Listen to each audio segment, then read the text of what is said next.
Tindakan keji dilakukan pemuda bernama Ikade Juniarta, 18 tahun terhadap pacarnya NMDS, 16 tahun di rumahnya Jalan Gunung Batur Gang Carik 3, nomor 5 Pemecutan Denpasar Barat pada Selasa 7 Februari. Dia membunuh gadis yang ternyata dalam kondisi hamil tersebut. Usut punya usut, Juniarta nekat mengakhiri nyawa korban lantaran kesal dimintai pertanggungjawaban atas kehamilan tersebut. Hal ini dibeberkan Kapolresta Denpasar Kombes Pol Bambang Yugo Pamungkas didampingi Kapolsek Denbar Kompol IGA Made Ari Herawan di Mapolsek Denbar Rabu 8 Februari. Dijelaskan, peristiwa ini bermula ketika korban datang ke tempat kejadian perkara yang merupakan rumah pelaku pukul 13. Kemudian Juniarta mengajak gadis yang dipacarinya sejak Juni 2022 ini masuk ke dalam kamar. Kebetulan waktu itu keluarga pelaku sedang tidak ada di rumah. Mereka sempat melakukan hubungan badan sebelum korban dihabisi. Setelah sempat berhubungan intim, NMDS meminta pemuda asal Karangasem ini agar mau memberitahu kehamilannya kepada orang tua pelaku dan orang tua korban.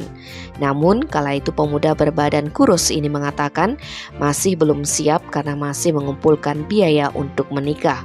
Desakan gadis yang duduk di bangku kelas 3 SMK itu membuat Juniarta kesal sehingga meminta NMDS pulang.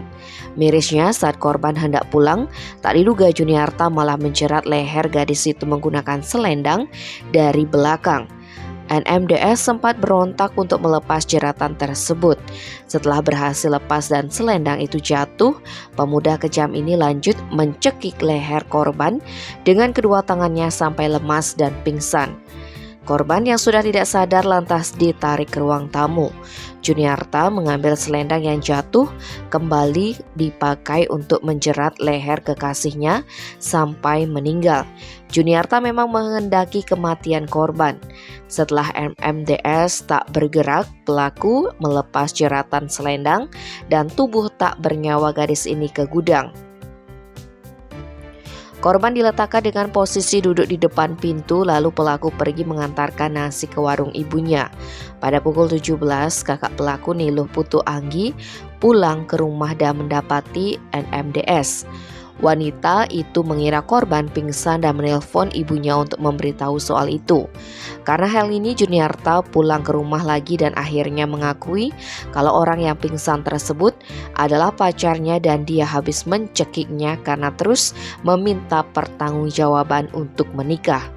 Keluarga pelaku selanjutnya menghubungi BPB di Kota Denpasar untuk memeriksa korban dan dinyatakan memang sudah meninggal. Berikutnya keluarga pelaku melaporkan perbuatan Juniarta ke Polsek Denbar. Tak berselang lama polisi datang untuk melakukan olah TKP dan mengumpulkan bahan keterangan saksi-saksi serta menginterogasi pelaku. Setelah pemuda itu mengaku, aparat langsung menangkap di rumah itu. Juniarta beserta barang bukti lantas digiring ke Mapolsek Denbar.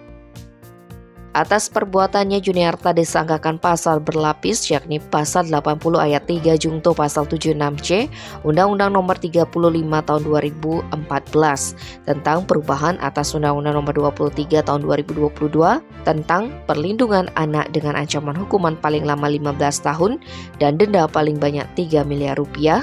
Juga dikenakan pasal 338 KUHP dengan hukuman penjara paling lama 15 tahun dan pasal 351 ayat 3 KUHP dengan ancaman hukuman paling lama 7 tahun. Tim Bali Express melaporkan.